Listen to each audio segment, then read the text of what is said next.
I'm sorry I couldn't save you. I'm sorry I couldn't save you, the black chubby nurse Sophia said to empty bed in hospital room.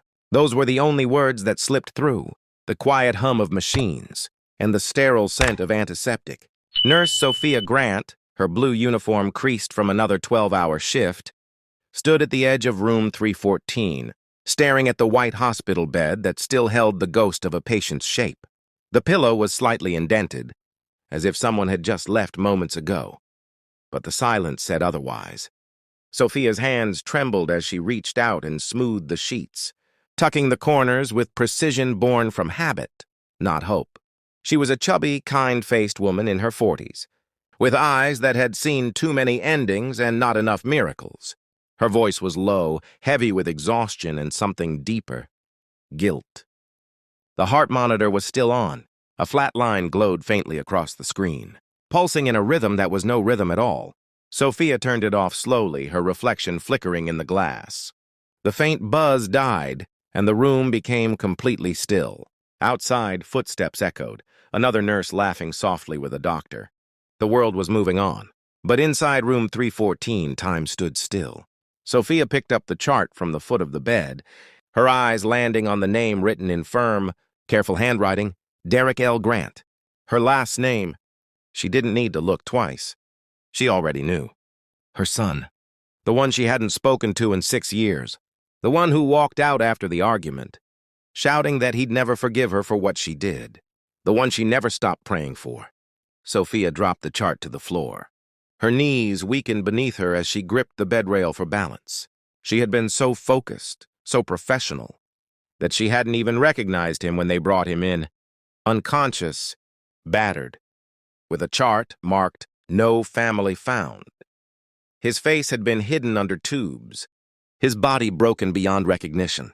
She had taken care of him like any other patient, with care, with duty, with distance, and now he was gone. The hum of the air conditioner filled the void as Sophia stood motionless, tears sliding silently down her cheeks. Every life she had ever lost flashed through her mind, but none hit like this. The nurse who saved everyone couldn't save her own blood. Sophia slowly gathered her composure, pressing her trembling fingers to the white sheets. They were still warm. His warmth. The room seemed to breathe with her, slow, shallow, haunted. On the tray beside the bed lay his few belongings: a folded wallet, a broken chain, and a photo. She picked up the photo carefully. It was of her, years ago, smiling, proud, holding Derek at his high school graduation. The edges were torn, but his thumbprint stained the corner. Sophia placed the photo back down gently and sank into the chair by the window. Outside, the rain began to fall, streaking the glass in uneven trails. She remembered the argument, the shouting, the door slamming, the silence that followed for years. And now here she was, his nurse at the end. No mother's goodbye, no forgiveness, just a cold white room and an empty bed. Her lips moved soundlessly, not prayer, not apology, just a trembling echo of everything left unsaid. The intercom crackled. "Code Blue, room 207. Life continued, but Sophia didn't move. She sat beside the still sheets, her blue dress darkened by tears, whispering a name only she could hear. The rain outside grew heavier, the window fogging slightly as if the world, too, couldn't bear to look in. In the hallway, the nurse cart rolled past, carrying new charts and fresh linens. Room 314 remained untouched. Sophia finally rose, taking one last look at the bed. She reached to turn off the light, pausing at the doorway as thunder rolled softly outside. Behind her, the faintest sound echoed, the creak of the bed frame. But when she turned, it was empty. Only the sheets, perfectly tucked, and the silence of something she couldn't explain. The door closed with a slow, heavy click, and down the hall the lights flickered. The rain had stopped, but the silence had not. Hours passed since Sophia closed the door to room 314, yet her mind never left it. Each step she took down the dim corridor echoed back to her, softer, slower, as if someone was walking behind her. It was past midnight now. The hospital's day shift had long gone home. The bright fluorescent lights that once filled the building with life were dimmed to a pale glow that barely touched the corners. Only the night nurses remained, quiet ghosts tending to the living, drifting through narrow hallways filled with machines that hummed like distant voices. Sophia walked toward the break room, her shoes squeaking faintly against the waxed floor. Her uniform felt heavier tonight, soaked not with rain or sweat, but the weight of what she'd lost. On the counter, a half-empty coffee pot steamed faintly. She poured herself a cup, her hands trembling so badly that a few drops spilled onto the counter. Her reflection in the stainless steel was pale, eyes red, cheeks damp, a soul emptied by regret. She had spent her whole life saving strangers, yet couldn't save the one person who once called her Mama. She sat down slowly, the chair creaking beneath her weight, and pressed her palms together. Around her, the world was silent except for the faint beeping of monitors somewhere far away. But then, she heard it. A soft click, a door opening. Sophia froze. The sound came from the direction of room 314. Her pulse quickened. That room should have been locked by now. The body had been moved hours ago, and housekeeping hadn't been in yet. No one should be there. She rose, heart pounding in her chest, and stepped into the hallway. The fluorescent lights flickered once, twice before steadying. Her shoes squeaked again as she moved toward the east wing, where the air always felt a little colder. Room 314's door was slightly ajar. Her hand hovered above the handle, uncertain. The plaque on the door, 314, gleamed faintly under the dim light, the numbers almost reflecting her own weary face. She pushed the door open. Inside, everything was still. The white bed, the empty IV stand, the tray with his belongings, untouched. The chain, the wallet, the photo, and yet something was off. The sheets were wrinkled. Sophia's breath caught. She had tucked them perfectly earlier, not a single fold out of place, but now they were creased, uneven, as if someone had sat there or lain there again. Her throat tightened. The room was colder than before, unnaturally so. She could see her breath misting faintly in the air. Sophia took a small step forward.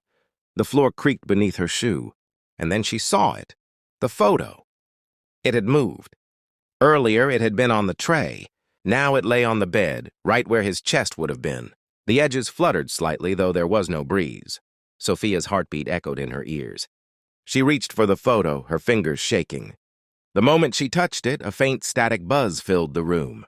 The monitor, still unplugged, flickered to life. A pale green line crawled across the black screen. Beep. Once. Just once. Sophia stumbled back, her coffee-stained hand covering her mouth.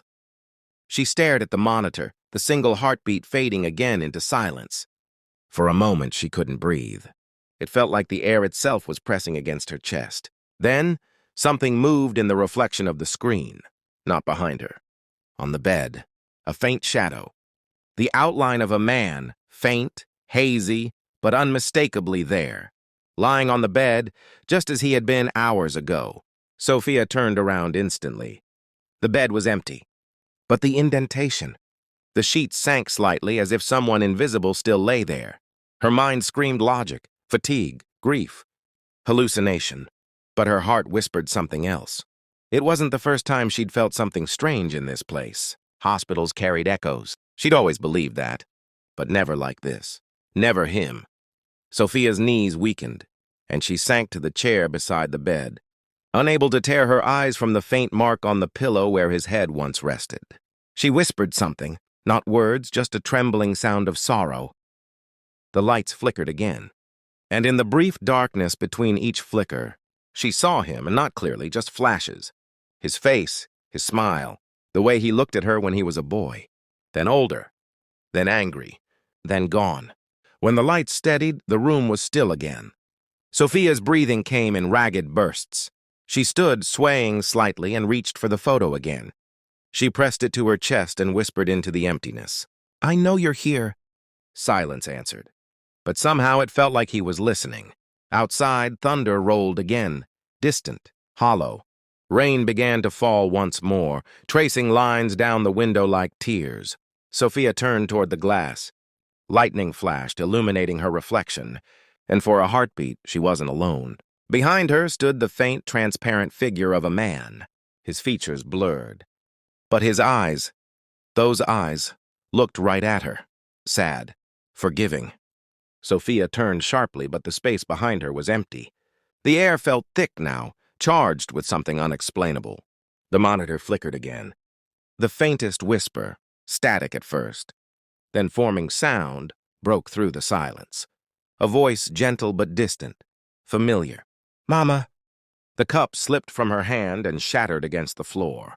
Tears welled again, unstoppable this time. She turned toward the bed, gripping the rail as if anchoring herself to reality. The voice didn't speak again, but the feeling remained, a warmth spreading through the cold air, a peace she hadn't felt in years. Sophia wiped her tears with the back of her hand, trembling but calm now. She looked at the photo one more time, and this time she smiled faintly. "I'm sorry I couldn't save you," she whispered again. "But maybe you're saving me." The storm outside grew louder, the thunder cracking close enough to shake the glass. The light flickered one final time, and the monitor flatlined completely, fading into black. Sophia backed toward the door, taking one last look at the empty bed. And this time, she noticed the blanket. It was pulled up neatly, tucked beneath the pillow, as if someone had just made the bed for her. The door closed slowly behind her. Down the hall, she didn't see the faint shadow that lingered by the bed. Watching her leave, a soft smile played across its fading features. Then, like the last note of a forgotten song, it vanished. The next morning, the hospital smelled of bleach and rain. A thin mist lingered over the parking lot, rising like ghosts that refused to leave. Inside, the halls were bright again, nurses laughing softly, doctors rushing between rooms, carts squeaking along the linoleum floors. To everyone else, it was another day, but for Sophia Grant, nothing would ever be normal again. She had barely slept. When she closed her eyes, she saw his face. When she opened them, she still felt his presence. In the hum of the lights, in the whisper of the vents, in the chill that clung to her skin. Room 314 had been cleaned out early that morning. The bed stripped, the tray cleared, the chart replaced. No sign of him remained, except in her memory. Sophia stood at the nurse's station, clutching a cup of stale coffee, watching the orderly wheel a fresh gurney down the hall. Her body moved on autopilot, checking vitals, signing charts, offering tired smiles. But inside, her heart was somewhere else entirely. Something about her son's death didn't feel right. The official report said blunt trauma, internal bleeding, no identification at time of arrival. But the details blurred. No one could tell her where he was found. No one seemed to know who brought him in. That alone was enough to stir the ache in her chest into something darker. Suspicion. By noon, Sophia couldn't take it anymore. She slipped quietly into the records room, the one place where truth lived on paper. Rows of metal cabinets lined the walls, their drawers labeled in faded ink. The air smelled of dust and paper and secrets. She searched through the files, her hands shaking slightly as she flipped through the folders. Her own last name jumped out at her. Grant, Derek L. The folder was thinner than it should have been. Only a few sheets. No transfer documents, no ambulance report. Her breath slowed. Someone had removed pages. She scanned what remained. The medical notes, written in the rushed handwriting of a resident doctor. Arrived unconscious? Multiple contusions, no ID on person, no immediate family found. That line struck her like a blade. No immediate family found. She had been working that same night, in the same building, and no one checked. She sank into the chair by the filing table, clutching the folder to her chest. Memories spilled through her. Derek as a boy, sitting in the kitchen with his homework spread out, his laughter echoing through the house. Then older, distant, angry. The day he left. The way he'd said, "You care about everyone else's kids, Mama, just not me." Now the hospital that had been her life was also the place that took his. A sound broke through her thoughts. The soft squeak of shoes behind her. Sophia turned. It was Nurse Lillian, her closest friend on the night shift. Tall and graceful, with worry etched across her face. She had that look, the one nurses wore when they knew too much. Lillian closed the door quietly behind her. She didn't ask what Sophia was doing. She just whispered, "You shouldn't be in here." Sophia said nothing. She simply opened the folder on the table and pointed to the missing pages. Lillian's eyes softened. She hesitated, then reached into her scrub pocket and pulled out a folded piece of paper. It looked old, creased from being hidden. "I found this in the shred bin this morning," she murmured. "I didn't know what it meant until now." Sophia unfolded the page slowly. Her breath caught as she read the top line. "Patient brought in by Officer C. Davis, 02:17 a.m. Her mind froze. C. Davis. She knew that name. Everyone did. Officer Calvin Davis, the same man who patrolled her neighborhood, the same officer who had harassed her son years ago, accusing him of hanging with the wrong crowd, the same man who once told her, "You can't save 'em all, Nurse Grant." And now that same name sat at the top of her son's intake form. Her knees went weak. She grabbed the edge of the desk to steady herself. The air in the records room suddenly felt thin. "Lillian," she whispered, her voice trembling. "He didn't just find him. He brought him here." The silence between them was heavy. Lillian looked toward the door, then back at her. "Sophia, you need to be careful. You start asking questions about cops bringing in dead black men. This hospital's gonna pretend you never worked here." But Sophia's grief had already turned to something else. Quiet fury. She folded the paper neatly and slipped it into her pocket. "They can pretend," she whispered. "But I won't." When her shift ended, Sophia didn't go home. She walked to the security office instead, where the hospital kept footage for 48 hours before deletion. The guard on duty barely looked up as she entered, muttering something about off-limits. But years of seniority had given her confidence, and she carried it like armor. Inside, monitors lined the wall, showing different parts of the hospital. She scrolled through the recordings from 2 nights ago. The night Derek had been brought in, 2:15 a.m. The emergency bay doors opened. A police cruiser pulled in, lights off. 2 officers stepped out. One of them was unmistakable, Calvin Davis. The other younger, nervous. They dragged a man from the back seat. Not on a stretcher, not handled with care. Just dropped him like a burden. Sophia's breath hitched. Even through the grainy footage, she could see the shape of her son's body, limp, unresponsive. His shirt torn, his shoes missing. She watched herself on the same screen moments later, hurrying past, focused on another patient, completely unaware that her son was just feet away. The screen blurred as tears filled her eyes. The footage ended abruptly, cutting to static. The next timestamp skipped 20 minutes. Someone had deleted part of the recording.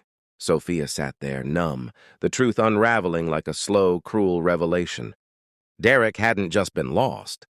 He had been silenced. Her world tilted. Every value she built her life around, faith, compassion, justice, trembled under the weight of betrayal. She left the office quietly, her mind racing. She didn't know what she would do yet, only that she couldn't let this vanish like the others. That night, as the hospital quieted again, Sophia returned to room 314 one last time. The bed was empty now, stripped bare. No chart, no trace. She sat down slowly in the same chair by the window. The moonlight spilled through the glass, pale and soft.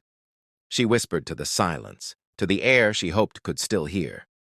"I know what they did to you." For a moment, the room seemed to breathe again. A faint stir of air, a flicker in the corner. The monitor lit briefly, even though it was unplugged. And in that brief green glow, she saw it. A handprint. Faint, pressed into the white sheet. She didn't scream.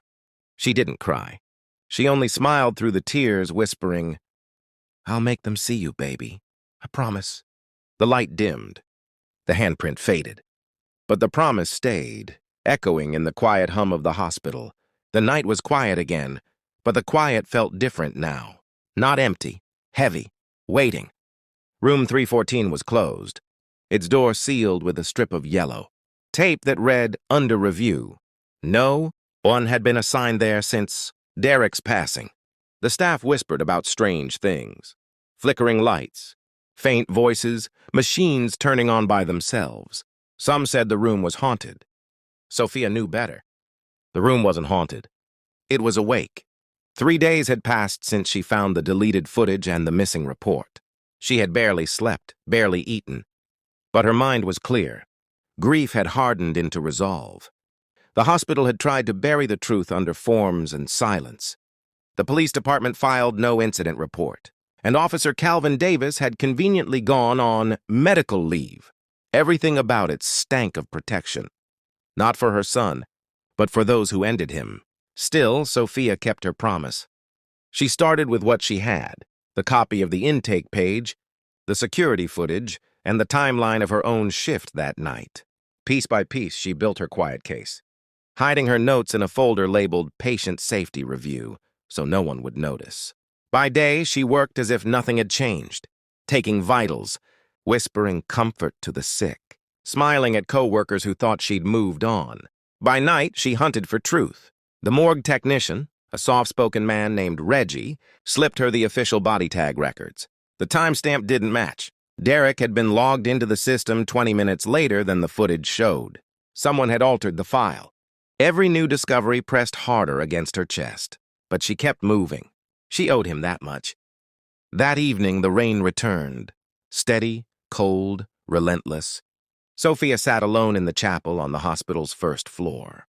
The small room smelled of candles and old wood polish. The stained glass window above the altar glowed faintly with the image of a shepherd carrying a lamb, mercy and burden in one frame. Sophia bowed her head, her blue dress dark beneath the candlelight. For the first time in years, she didn't pray for strength. She prayed for justice. She prayed that her son's name would be spoken again, not as another number in a report, not as another forgotten boy, but as the man he was. When she lifted her head, she thought she saw something, a shadow standing at the far end of the chapel, near the flickering votive candles. A tall figure, faint, familiar. Her breath caught. The same presence she felt in room 314. He didn't move. He didn't need to. The warmth that filled her chest told her everything. Sophia rose slowly, whispering to the still air, "I'm doing it, baby. I'm making them see you."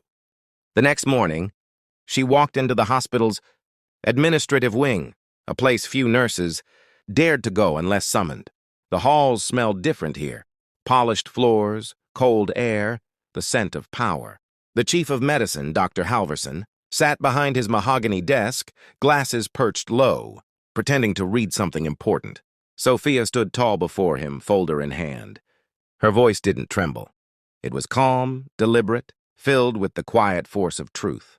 She laid the papers down, the intake form with Officer Davis's name, the altered body tag, the time-stamped footage she'd copied onto a flash drive. And at the top, she placed one thing that no one could ignore, her hospital ID badge. "This is my resignation," she said softly. Dr. Halverson looked up, startled. "Nurse Grant." But she cut him off, her tone sharper now. "And my report. About what happened here. What this hospital tried to erase." His jaw tightened. "You don't understand what you're accusing." "I understand exactly what I'm accusing," she said, voice steady. "You took my son in this building and pretended he was nobody. You let them erase him like he didn't have a mother working these same halls." The room fell silent except for the soft hum of the air vent. Halverson didn't respond. He didn't have to. Guilt was already written across his pale face. Sophia turned and walked out without waiting for his reply. She had done what she came to do. Outside, the storm was breaking. Rain softened into mist. The world seemed to breathe again. That evening, as she was leaving for the last time, she passed by room 314. The yellow tape was gone. The door stood slightly open. She paused. Something drew her in. Not fear, not curiosity, just instinct. Inside, the bed was freshly made again. The walls gleamed. The monitor screen was dark. Sophia stepped closer, running her hand gently along the edge of the bed. "This is the last time," she whispered. A soft wind stirred the curtains, though the window was closed. The faint scent of his old cologne, the one he used to wear when he was 17, filled the air for just a moment. Her eyes watered, but she smiled. The monitor flickered. A green light pulsed once, then steadied. Not a flat line, not static. Just one heartbeat. Beep! And in that moment, she felt peace. All the noise of her guilt, all the weight she had carried since the day he left, fell away. He was gone, but not lost. Seen now, heard now, remembered. The lights dimmed slightly, as if the room itself bowed in quiet farewell. Sophia whispered the words that had haunted her since the beginning. But this time, they didn't sound like sorrow. I'm sorry I couldn't save you. A pause. Then she added softly, but you saved me. The monitor blinked once more, then faded to black. Weeks later, the truth began to spread. An anonymous packet was mailed to a local news station, the one that always covered community injustice. Inside were the documents, the footage, the timeline. The story went public. Black nurse exposes police cover-up in son's death. Her name became known across the city, but she didn't care about fame. She only cared that his name, Derek L. Grant, was finally spoken aloud again. The officer was suspended pending investigation. The hospital issued statements of deep regret. But for Sophia, justice wasn't about punishment. It was about acknowledgement, about no longer letting her son's life or death be invisible. Months passed. She no longer worked at the hospital. She started volunteering at a free clinic downtown, helping young black men stay healthy, stay safe, stay seen. Sometimes, when the clinic grew quiet at night, she'd feel that same faint warmth again, a presence watching over her. One evening, she looked up from her desk and saw the door to the exam room slightly ajar. The light flickered once, and she heard a soft sound and a heartbeat on a monitor, faint but clear. She smiled. I know you're here, baby. The light steadied. The room grew still again. Sophia sat there a long time, hands folded over her heart.